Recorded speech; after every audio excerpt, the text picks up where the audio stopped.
So I'm just gonna drink my tea while we wait for people to hop in. Yeah. We need one of those videos that just says it'll start in 2 minutes. Yeah. So we have some people rolling in, which is awesome. Okay, that is great. So we'll probably get going in a minute or two.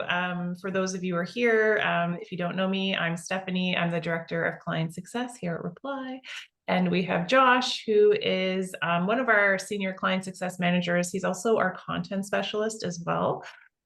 So today we are going to be talking about content and really how to, create content in your messaging that's going to drive engagement with your prospects. So Josh has a wealth of knowledge that he's going to be sharing with us today. And as always, if you guys have any questions as we walk through today's session, I mean, we really want it to be interactive. So if you have any questions, feel free to drop it in the Q&A.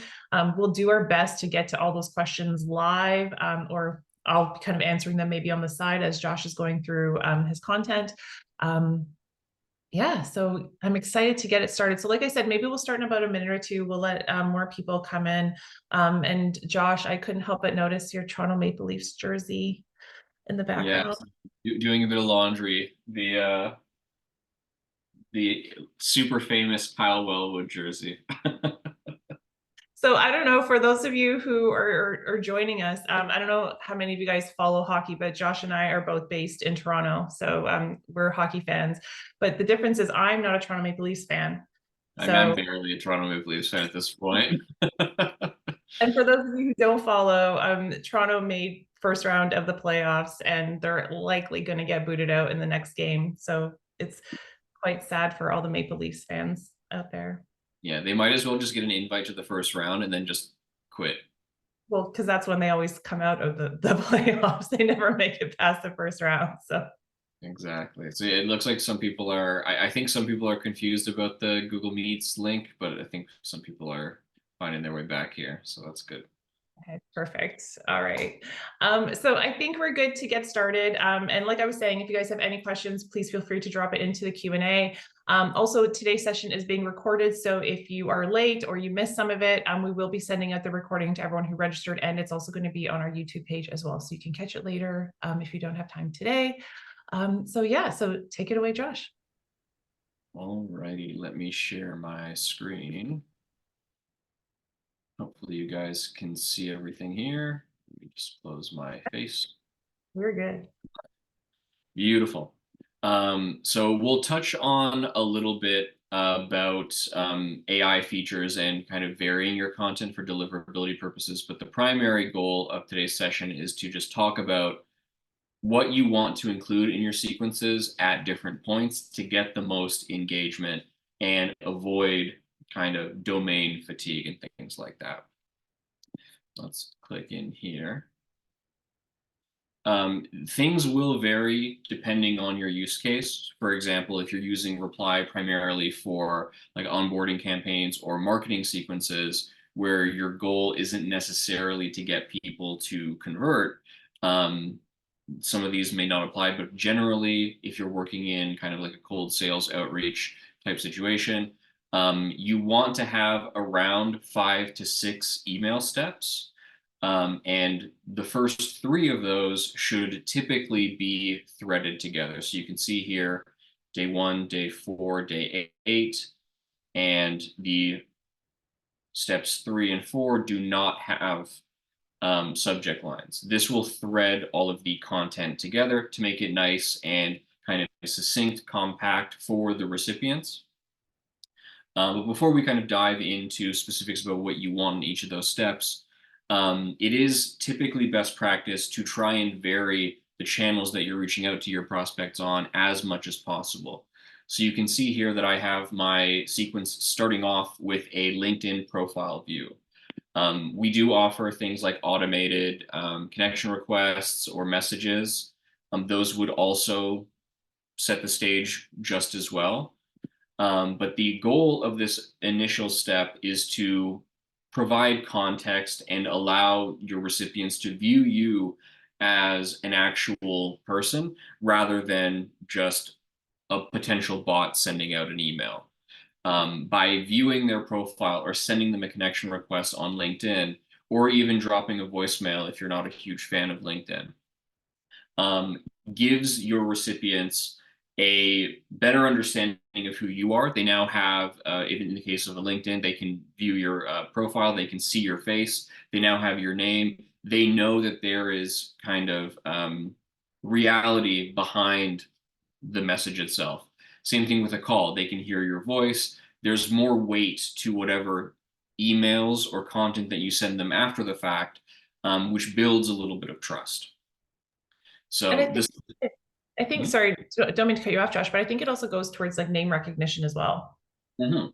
So even if you just kind of get that notification, like maybe you're checking your emails and you kind of see your LinkedIn notifications and it's like so and so viewed your profile. Now, if you go to your inbox and you see that name again, it just kind of triggers that name recognition, which might make it more likely that that person's actually going to open that email. Yeah, exactly. Like I'll get a ton of cold emails from random people, and they'll just really dive into just the bulk of their sales pitch. And I've never heard of this person's name before. They've never spoken to me about anything else. So my willingness to get through the entire message is quite low. In fact, most of the time I won't even open it. So with LinkedIn or with a call, depending on kind of what your audience favors, like for example, let's go with just the connection request. Um, People tend to accept connection requests regardless of who they're from, just because they like to see that number inflate. They're expanding their network. It just makes people feel good.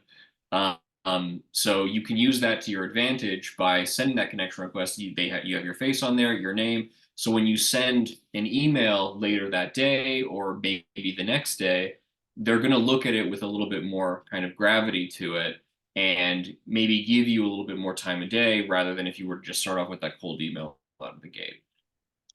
Um, the only thing I'll mention here is with LinkedIn, the limits are far more strict than the limits on emails. So if you do start off with a LinkedIn touch point, it's typically better if you're using that for low volume, high personalization sequences. If you're working at very high scale, it tends to slow things down quite a bit. I would still recommend trying to do something here. So maybe dropping that voicemail if you have some sort of power dialer. But anything that you can do to kind of set the stage is really good to do before you send out that first email. And the content of this message itself doesn't have to be super involved. Just something simple as, hey, I love what you're doing over at your company. I'm going to send you an email shortly. Look out for it. You don't have to give any details about what your sales pitch is. You really just want to try to keep things low key, conversational, so that they're not going to feel hesitant to want to actually click on any of your follow up emails. Moving on to the first email step. The timing of this can change depending on kind of how many contacts you have and how many you need to get through. Typically, I'll send the LinkedIn request in the morning, and then I'll try to send the email in the afternoon, or I'll send it the following morning. You just want to send a little bit of time there just so it looks more genuine. If you send them immediately, like back to back within minutes, it seems a little odd, but you can play around with that and see what kind of works best for your company there. As for the actual email itself, this first step is again designed to set the stage. You don't want to go too heavy into your sales pitch. You just want to address pain points, bring up questions about their current routine, their service, their product, ways that they need to adjust, that they may not be optimizing, that you can directly help with. And by focusing the conversation on them, they're probably going to be more willing to want to engage with you because people, as a rule of thumb, people are inherently selfish. If you make it about them, they're more inclined to give you the time of day. If you jump into their inbox, they don't know who you are, they've never heard of your proposal, they don't know what your company is, and you start talking about how great your company is, nobody really cares. So you can kind of use this like psychology trick get them to start talking about themselves, which segues nicely into your follow-up step where you can address those pain points and answer the questions that you brought up in that initial step. And Josh, I'm glad you brought that up just about like the questions and just how to really reach out in that first step. Mhm. And I always mention this. We had a customer a few years ago who was getting a 67% reply rate on the first step emails that he was sending out. And he Mhm. was doing cold outreach. And so we wanted to talk to him and say, hey, like, what are you doing? What are you doing? How are you getting these reply rates? These are amazing, right? Yeah. And he basically said the same thing that you're saying right now, is the way that he looked at it was the people he was reaching out to, they have never heard of him before. They don't know who he is. They've never heard of him. They have no idea what he does. So the last thing that he wanted to do was reach out to these people and just immediately go into a sales pitch because he Yeah. felt that was the number one way just to get those emails ignored. So what he did is he reached out, and that first step, a quick intro of himself, who he is, what his company does, found a relation kind of because they were all in the same industry, and then asked his prospects a couple of questions about their business. Mhm. Uh, and for him, he said it was just a way to kind of break the ice with them and start creating a dialogue. And then, after they have a bit of a conversation or a dialogue, then he can say, hey, you know what, based on what we've talked about, I think we have a really great solution for you. It just seems more personal. So yeah, I'm glad you brought that up. Yeah, it's just a way to you're also gathering information about whether these people you're reaching out to are actually a good fit. If they're not experiencing any issues, if they don't have anything that your product or service can actually help with, then perhaps it's probably going to be a more difficult climb than it needs to be to try to get them to convert anyway. So this allows you to kind of weed out the people that aren't interested and focus more of your time on people that you can better help. In addition to kind of all of that, um, you want to keep things as succinct as possible. So I would ask maybe two questions and make sure that they are about those pain points. You can see here, like if your only question is asking them if they want to hop on a phone call, that's not really doing anything to further the conversation. If they don't want to, they just ignore you. And asking them to hop on a phone call is the most kind of generic call to action. You should still use it, but it shouldn't be the only thing you're doing. Again, you really want to draw attention to issues that they may be experiencing that your product or service can directly help them with. You can also see up here, I have an option for a persona-based opener. This ties into those AI features that I mentioned briefly. We have a new system in place that uses ChatGPT. It will essentially consume credits on your account. Let me see if you can see them here. Yeah, so you can see each account has, I think, a baseline of like 30 or 50 credits. You can use those to scan like LinkedIn profiles or any other kind of media links that you have in the actual contact profiles within Reply. And then it'll use that information to come up with a unique opening line for each individual contact. So this makes your emails more unique, which makes it easier for the individual to want to engage with. And it also varies your content. So when it comes to kind of high volume accounts, email providers will kind of scan templates and content. And then if you're sending the same thing for extended periods of time, those templates get fatigued and eventually you won't be able to land in the primary inbox. So by having these smaller details like a persona-based opener, or even throwing in other variables like names, companies, industries, anything else that you come up with, you're extending the half-life essentially of those templates, allowing you to send them for longer and keeping your domain as healthy as possible. So definitely something that I would recommend looking into.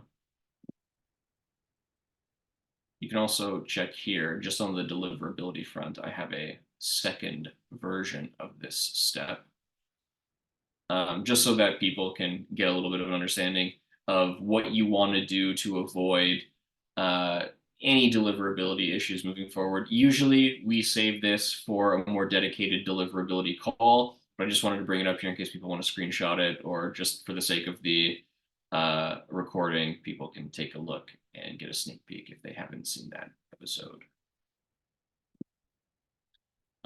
Just another thing to bring up while I'm here, I am running an A/B test on this, and you can see that this one has been grayed out. You can kind of activate and pause any variants at any point. It's also beneficial to try and run as many variants as you can, just to see what your audience tends to engage with, and also going into that the variation for the template fatigue and things like that. And Josh, while you're talking about A/B testing, I actually do have a question. Mhm. So they're just asking, when is the best time to utilize A/B testing? And so I know for me, what I, always tell our clients is if you want to utilize A/B testing, it's always I would recommend using it from the get-go. Yeah. Because that way, if you have a setup, for example, where you're doing an A/B test and you want to say, hey, you know what, I want to test to see which subject lines are getting a higher open rate, you can, run that test maybe with 100 contacts, or for example, see which one is performing better, and then you'll start to see trends and in terms of content, in terms of those subject lines that perform well, in terms of the content of the email that get higher reply rates, and then you can kind of take those best practices and use them for future sequences down the road. So I would say start from the beginning. Yeah, I think you're going to get the most traction out of A/B testing on your initial steps. Like just take, for example, before I hop into the actual content here, if I'm A/B testing my second step, my follow-up, there's no subject line. So it's really dependent on how they engaged with my initial step. So if I'm testing out different content in the middle of the sequence, I'm not going to get as much information as I would if I did it out of the gate. Um, Plus, you have multiple options that you can test on. So you can test out your subject lines, you can test out the actual body. There's just a lot more axes that you get information on if you're doing it on your first step. And your direct follow-ups tend to not bear as much meaningful information. So yeah, definitely agree with you there, Stephanie. As for the content in step two, mentioned it briefly, but this is really where you want to dive in to how you're going to assist with the pain points, with the questions that you brought up in step one. One of the biggest issues that I see people running into is they talk about what they can do. We're really good at X, Y, and Z, but they're not really providing any detail around what a potential partnership will actually look like, or backing up any of your points, like with any use cases or case studies, things like that. Talking about how you're going to help them and walking them through the process is going to build that trust and give them a direct understanding of what your partnership is actually going to look like. If you just say, yeah, I'm really good at making pizza, I have no reason to believe you. And unless I actually try it for myself, there's no way for me to fully understand, right? And I don't want to buy your pizza because you haven't given me any reason to think you're better than anybody else. So diving into specifics, walking them through how you're actually going to get them from where they're at, struggling, to a place of success is really where you want to be. You're also conveying confidence. You're proving that you've done this before. If you can drop names of other people that you've worked with, if they're well known, this is going to be great to kind of build that trust. If you can prove it, even better. Like if you have a testimonial from them, this is a great place to include that. But really, this is where the bulk of the detail should be. You're allowed to go a little bit longer in this step. Think of it kind of like a pyramid. The first email is the point, the tip of the pyramid. You want to be as straight to the point as possible. And then as you're getting deeper into the sequence, you're allowing yourself a little bit more wiggle room to provide more detail, to provide more context. So you can go over the word count if you really need to. You still want to try to be as succinct as possible. Don't write them a novel, but if you need to go a little bit over, don't feel bad about that.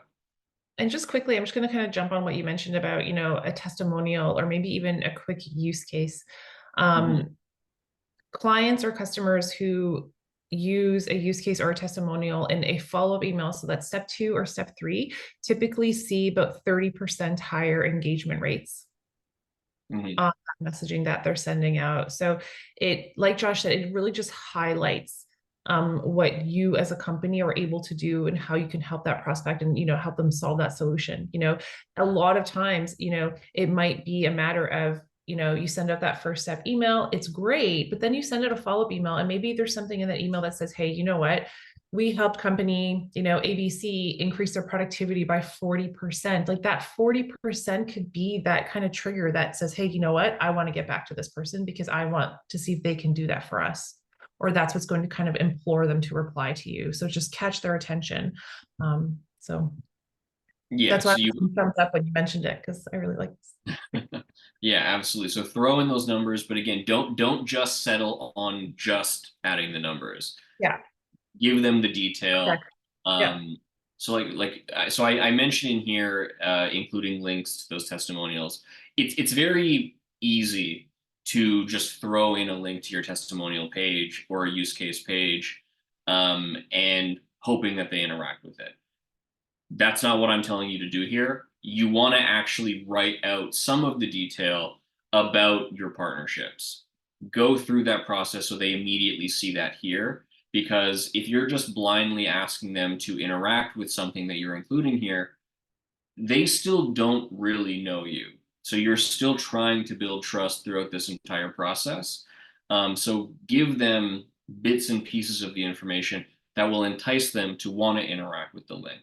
If you don't have a link and you just write out the full thing, that's also fine as well. Again, just be wary of that word count. Um, Um, yeah. And Josh, really quickly, we do have a question, and I think it's probably good timing, just kind of diving into this follow-up and then also looking at the gauges to the right, subject length, word count, question count. So this question is specifically about reading level. Mhm.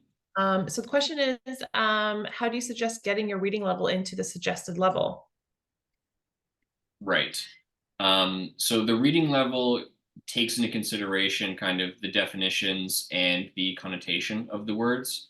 Um, it's very difficult to nail this one 100% of the time, but the main thing that I'll say about this is that by trying to keep things as conversational, if you are writing in a way that you would speak or explain this to somebody in person, you're probably on the right track. Um, Trying to force the reading level isn't going to be the best kind of course of action. Because think of it this way: if I'm reaching out to a very technical crowd, my reading level is inherently going to be higher because I want to speak the same language as my audience. I'm going to be using a lot of technical terms. I don't want to speak down to them just to get my reading level to fit into this box. So I wouldn't really worry about it at all. Um, the reason why we have a reading level gauge in general is because this is trying to cover a lot of different use cases. And this is just a kind of general range that we've landed on that appeals to most audiences. Um, I Again, think if you're writing in a way that you would speak, you're gonna do pretty well. Yeah, I think just like really easily, like the simple way to remember that when it comes to reading level is, unless it's absolutely necessary, try to avoid things like technical jargon, like keep your words simple, try to avoid using complex language. Um, that's the easiest way to kind of get that reading level in that green space that you're aiming for. Like Josh said, if you're reaching out to people who have a more kind of technical background, you may have to use more technical words to kind of get the message across. But if that's not the case, try to avoid it, because also, if you use a lot of technical jargon and in an email, it could also indirectly just come across as automated. Mm-hmm. Right, which is really what you want to avoid. So when you're thinking about your content and you're thinking about things like reading level and all those things, what you want to think about is you want your prospect to think that you wrote this email just for them. So in that sense, like Josh was saying, if you kind of stick to a more conversational tone, that's automatically going to take out any more technical kind of jargon or words that you might be inclined to use. Yeah, absolutely. If you can get them to believe that you sat down, wrote this out that morning to them specifically, that's kind of the ideal place you want to be. And also don't feel bad if your reading level is lower. Again, that just means that you're avoiding those technical terms. Um, so it's more there to kind of set you on that conversational path.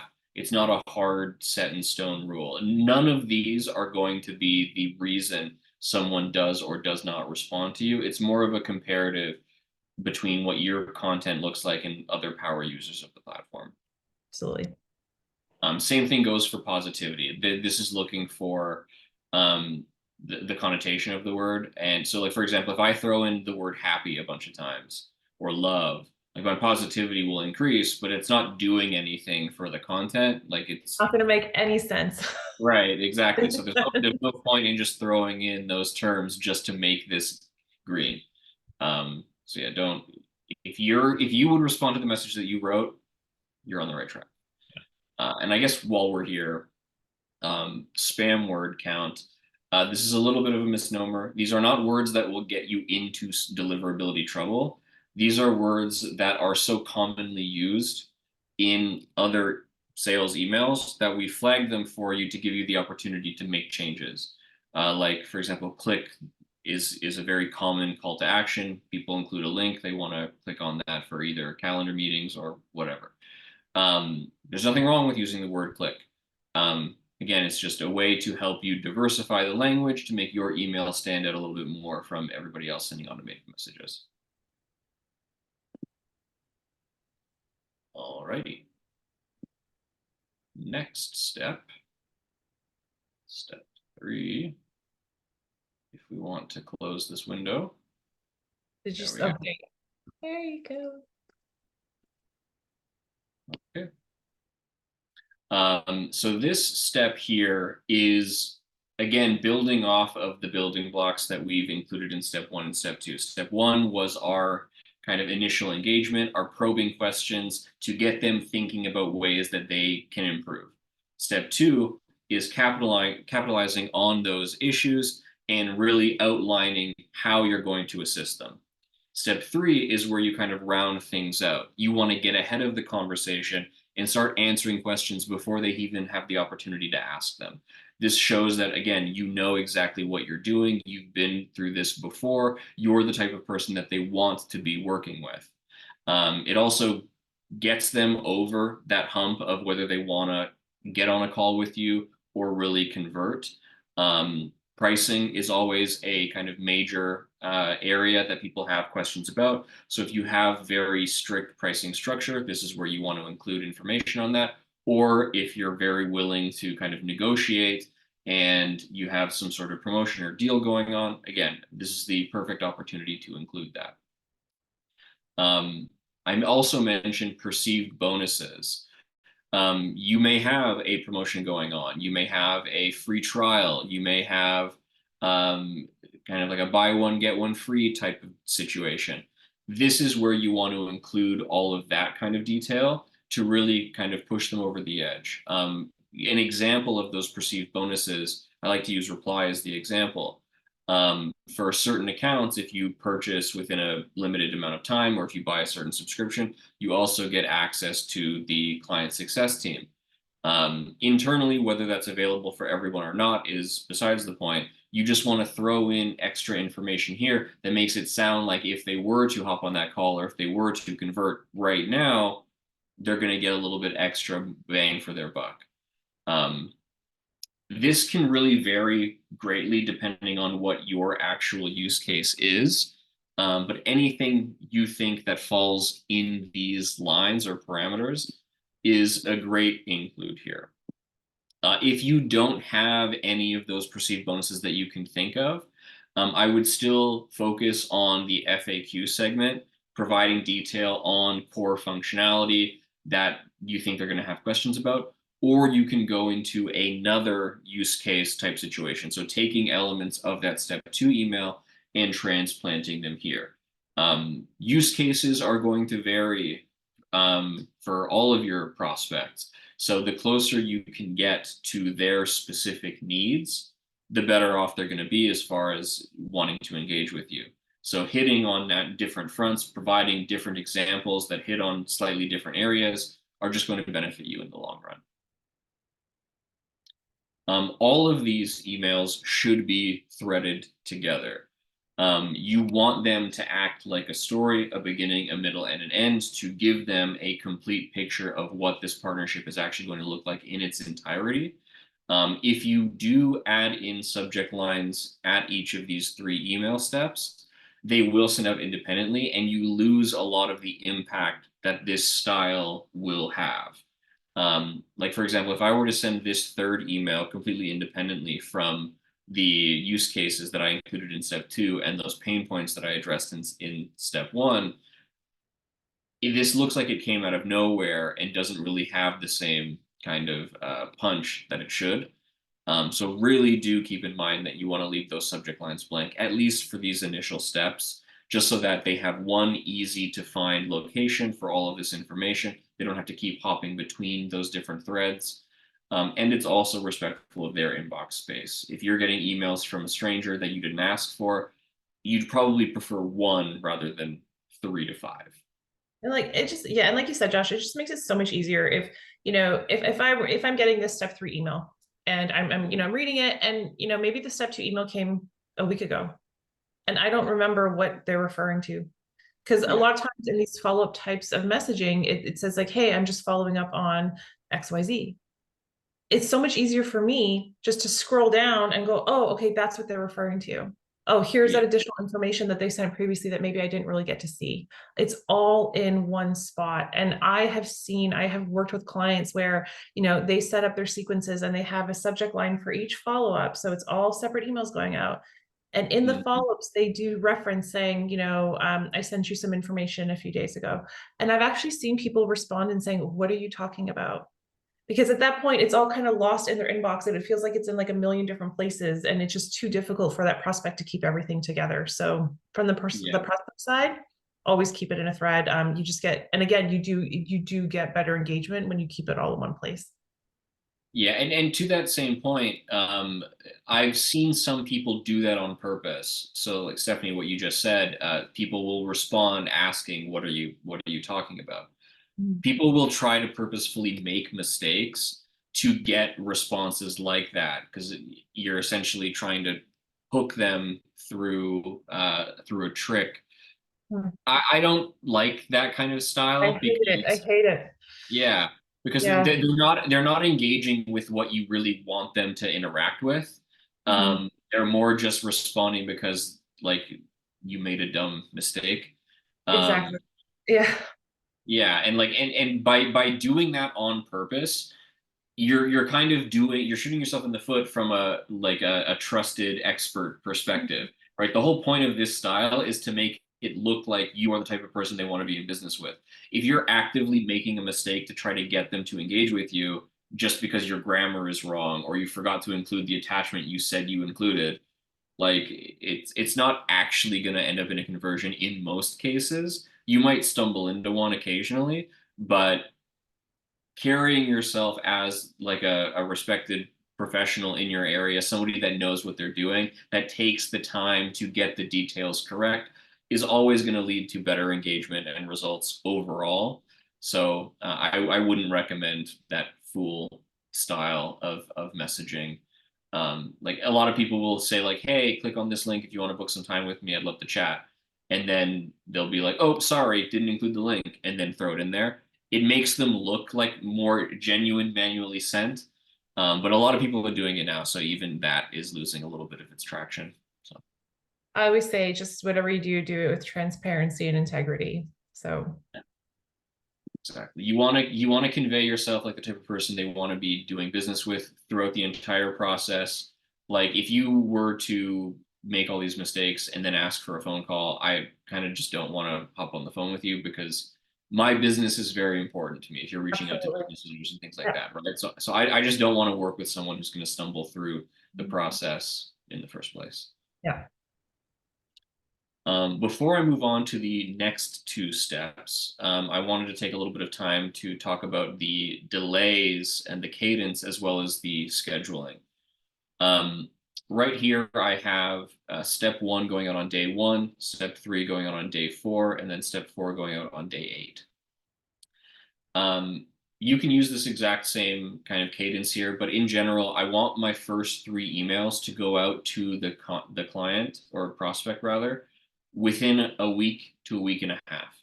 You don't want to send them too quickly as to the point where you're kind of annoying them. But you also don't want to wait too long so that they kind of forget about what you're actually talking about. So this like 7 to 9 day sequence tends to work pretty well. You can space out your emails about 3 days each, and it gives them a little time to breathe for each one, sit on the details, and then follow up in a timely enough manner where they haven't completely forgotten about what you included in step one. As for the specific times of day, you want to skew towards the morning. Think of it as in like a like 7 to around 1 or 2. You want to be the first email that they see when they sit down to start their workday. If you're sending out an email at the tail end of the day at around 5 o'clock, that's typically quitting time. They may see your message, but they're actively going to ignore it because they're no longer on the clock or they don't want to start a whole new ticket for the day. So they'll ignore you. And then by the time they come into the next day, you're at the bottom of their email list because presumably other things have trickled in throughout the night. And now you're less likely to get the priority, to get the traction that you're looking for. So getting them in that morning period to around lunch is going to be peak working hours. And that's where you really want to sit to get the most engagement. Weekends are going to be super subjective. Some clients swear by them, other people want nothing to do with them. Typically, I'll avoid weekends just because those are their own days. People want to do their own thing. They don't really want to think about work. But it largely comes down to what your audience actually looks like. If your Exactly. audience Yeah. is working on weekends, then by all means. Absolutely. I've talked to a lot of our customers who, maybe they are, the CEO of, a small company, maybe 1 to 10 people. And they tell me, they're always working, they're always checking their emails on the weekends, and so they also know that if they're reaching out to other, potential prospects in the same kind of situation, odds are they're checking their emails on the weekends as well, right? Mhm. If you're reaching out to maybe someone who, typically works a Monday to Friday, maybe in the office, like, banking, for example, they're probably not checking their emails on the weekends, right? So like Josh said, knowing your audience, and like we could do a whole other session on identifying your ICP and tailoring your messaging to those people. But yeah, knowing your audience is key when you're thinking about that schedule. And I know Josh is back to the steps right now, but like he said, if you're sending emails, especially on a Friday at 4 or 5 p.m., odds are people may even they may open that email before they head out for the day or shut their laptop for the day. Odds are by Monday, their inbox is going to be filled with so many new emails, they're probably even going to forget about that email they opened the week before. Mhm. So, and also really quickly, Josh, just on scheduling, Wednesdays have been shown to get the most engagement. Just saying. Yeah, middle of the week. It's like if you so I think Mondays people are coming off the weekend. People are just kind of settling back into things. They're not super motivated, so less inclined to want to engage with new things. And they're typically catching up. That's why they're a little bit. It's more limited as far as the window here. Middle of the week, it tends to be higher engagement because they've wiped off that fatigue. They're in working mode. They're getting everything done as they should. And then as you kind of go back into the weekend, things tend to taper off again. specifically Fridays, people tend to want to get out early as possible just to get their weekend going. So sending it again later in the day or afternoon is going to get less traction. And Um, Josh, just I want to let you know we have 20 minutes left. we'll make it right under. Just a quick time check. Let's go. If it loads enough, we'll see it. I just actually can't believe that we've actually been like we've already been in here for 40 minutes. I feel like we just started. Yeah, I know. I talk a lot. No, I was gonna say clearly, like they say time flies when you're having fun. Like Josh and I find this fun. So There you go. there we go. Uh, for whatever reason, it's not loading here. But let me try to refresh. But the last couple of steps that you want to include, um, the number of them can vary depending on how much information you have at your disposal. But essentially, when you're done providing those use cases or examples, and you're finished with answering those frequently asked questions, you want to tie it up and let it sit for maybe like a week, 2 weeks, give them some breathing room. And then you want to re-engage a little bit later with a brand new thread. This one should have a subject line.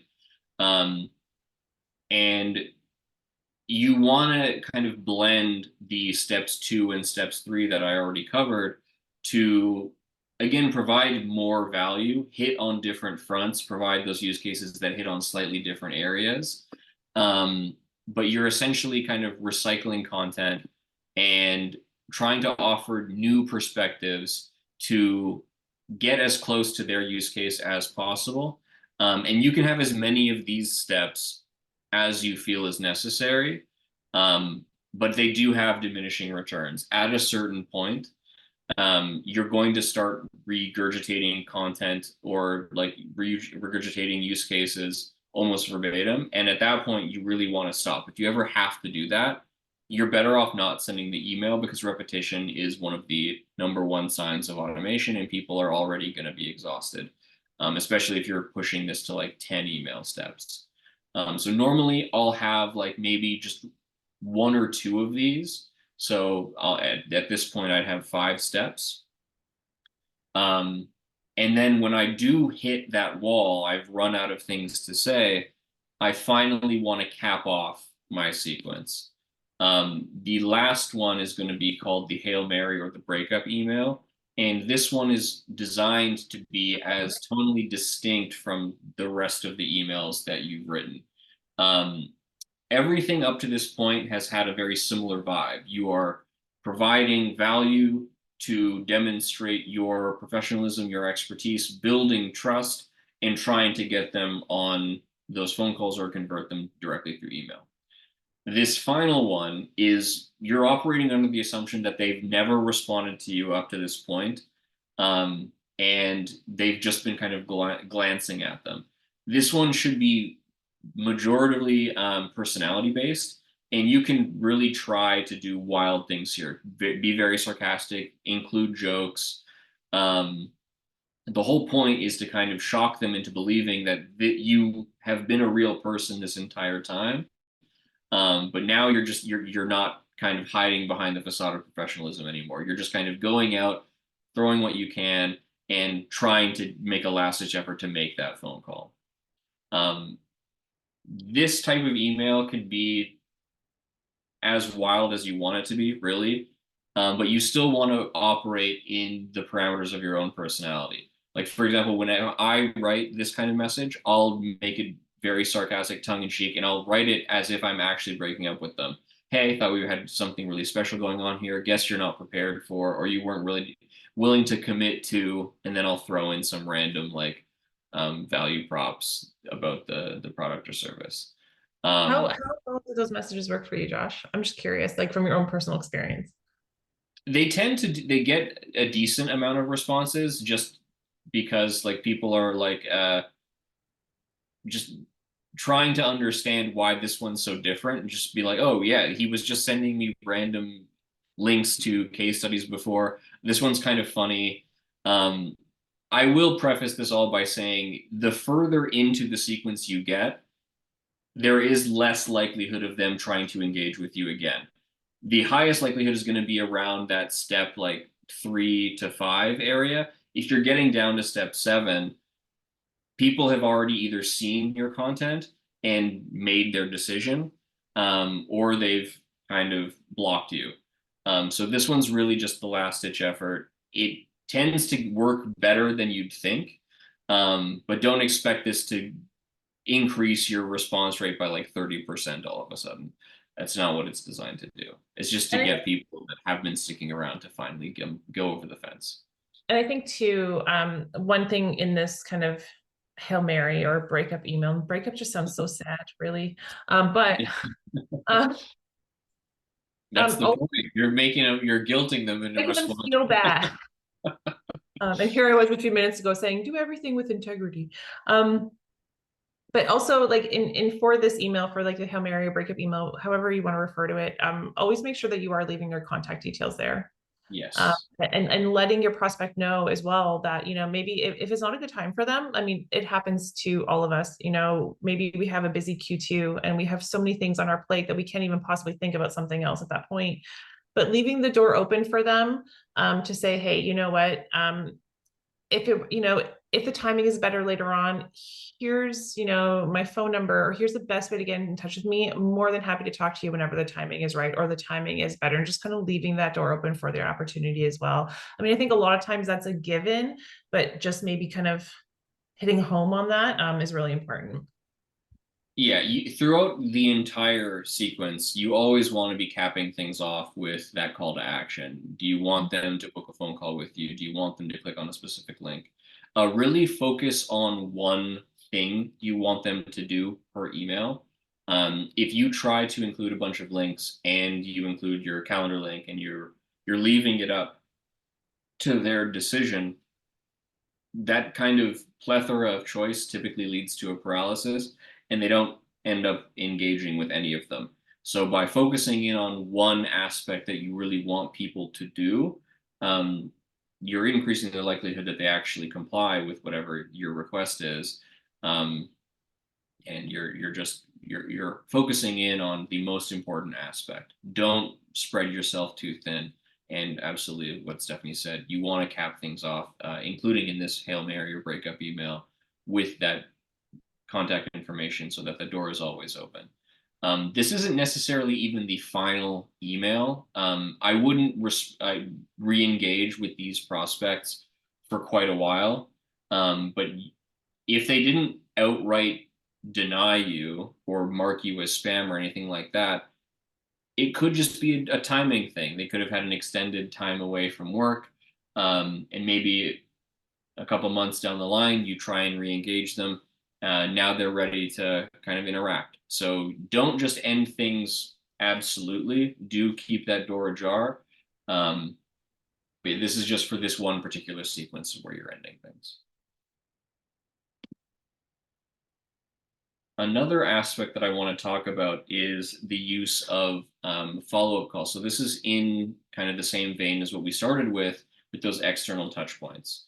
A lot of users will arbitrarily place a call step in the sequence, usually like after the first 1 or 2 emails. I'm not a huge fan of that because it slows down your sequence. Especially in the situation of very high volume campaigns. If you have a random call step in here, you're generating a ton of tasks that you then have to go to and manage them separately outside of your sequence so that your sequence actually continues doing what it's supposed to do. If you fall behind on those call tasks, people just sit there letting days and days go by, and then you may just completely forget about those follow-up calls, and then that's also stopping your follow-up emails from actively sending. So instead of arbitrarily placing this call step in the middle of your sequence, what I like to do is look at the view count on the people page and organize it by highest to lowest. So if you actually go to the people section, and this is only on the people tab within the sequence, this isn't available on the primary people page. But you can actually reorganize the columns on this view. And if you click on any of those columns, it'll reorganize it from highest to lowest or lowest to highest, depending on how many times you click on it. So you can set the system to show you all of your highest view counts. So those are the people that have come back to your threads multiple times. And the view counts are the total number of times that they come through, whereas opens is unique per email step. So I only have 5 email steps in here, so I would only ever be able to have 5 total opens, which isn't the most meaningful stat. But if somebody's viewed my sends more than I've delivered, so for example, if I send one email, but they've looked at it 5 times, it's a pretty good indicator of interest. And I would want to go out of my way to send them a more direct follow-up, another LinkedIn message, dropping that voicemail, or trying to get them on the phone. Again, hitting on as many axes are going to allow you to reach people on their preferred kind of platform. Not everyone's going to be an email person. Not everyone's going to be a LinkedIn person. Not everyone's going to be a phone call person. But hitting on these multiple fronts gives you the most chances at starting a conversation where they're most comfortable. So you can click on this little settings wheel here. You can find the view section, and you can just drag this up to the top. And then this sequence obviously isn't on, but if I were to just click on the views column, it'll sort depending on how many times I click it. So use this to prioritize those follow-up calls. I just think you're going to have a better use of your time. You're going to focus on the people that are more likely to convert in the first place. Whereas if I were to have that arbitrary call point, I may be calling hundreds of people for no particular reason. So this is just going to help set that priority for you. All right, so we do have a couple of questions. So the first question is it possible to disable open tracking in an active sequence later on? Absolutely. So Josh, if you want to hop into sequence settings, yeah, you can turn off open tracking if your sequence is live at the beginning, whenever you need. So if you go into general settings here under your sequence settings, there is a toggle there where you can turn open tracking off. Open tracking is by default turned on, whereas link tracking, as you can see right below, by default is turned off. So link tracking is a tracking pixel. So if you do want to have visibility into, which prospects are clicking on links and what links they're clicking on, you can enable that as well. So that's where you would find those 2 settings right there. And then we have another. Just to clarify, this turns link tracking on, this turns opens tracking off. People get that confused all the time, just because the toggles are both off. Yeah. So yeah, if you want your opens, just don't touch this at all. Yeah. And then how strong is the impact of branded links on deliverability? So with branded links, we usually recommend for deliverability that you do utilize branded links or more of those kind of custom open tracking links, reply tracking links, whatever that looks like for you, whatever you want to implement for your branded links. We do recommend it. You can use reply and send outreach without utilizing branded links, but we do recommend that you do implement that. Absolutely. Yeah, because by default, the only trace back to reply is through the tracking pixels.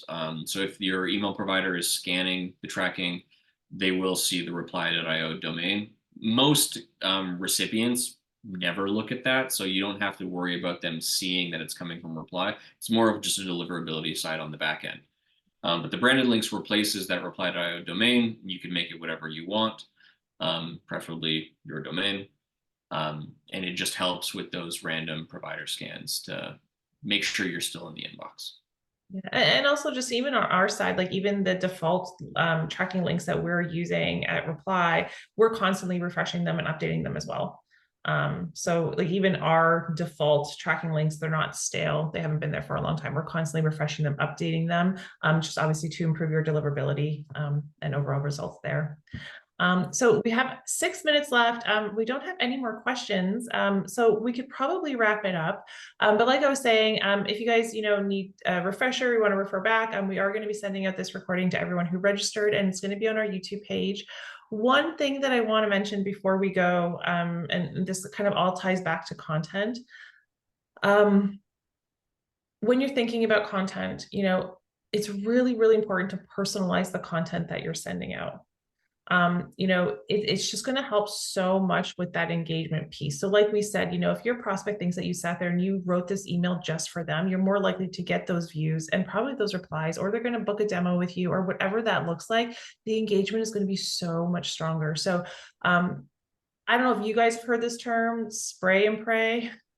That's what we don't want you to do. So essentially with spray and pray, you're just creating a very generalized sequence. It's not personalized at all. And then you're taking your list of maybe 2,000 contacts and just throwing them in, turning it on, and just really crossing your fingers and hoping for the best. That's what we don't want you to do. What we want you to do is take the time before you hit go on your sequence, take the time, research your contact list, validate those contacts, really see who you're reaching out to. And then when you're curating your content, curate it to match the people you're going to be reaching out to. Like I said, that personalization piece is going to be key. So, I know that a lot of times when, you sign up for, new software, you just want to hit the ground running, but we really do want you to take the time before you turn it on, do your research, because you are going to get much better results if you take the time than if you just rush through the whole process.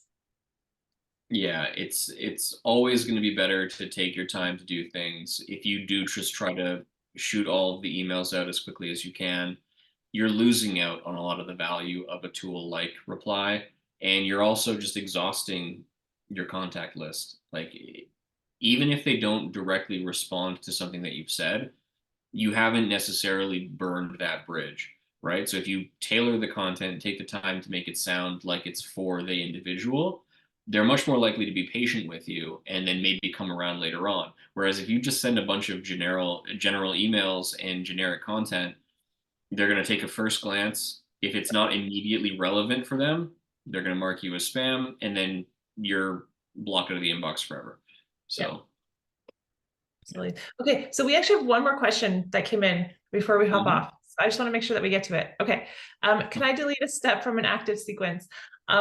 If that step has already been sent, unfortunately, you cannot delete it from the sequence. If it hasn't been sent out yet, you can.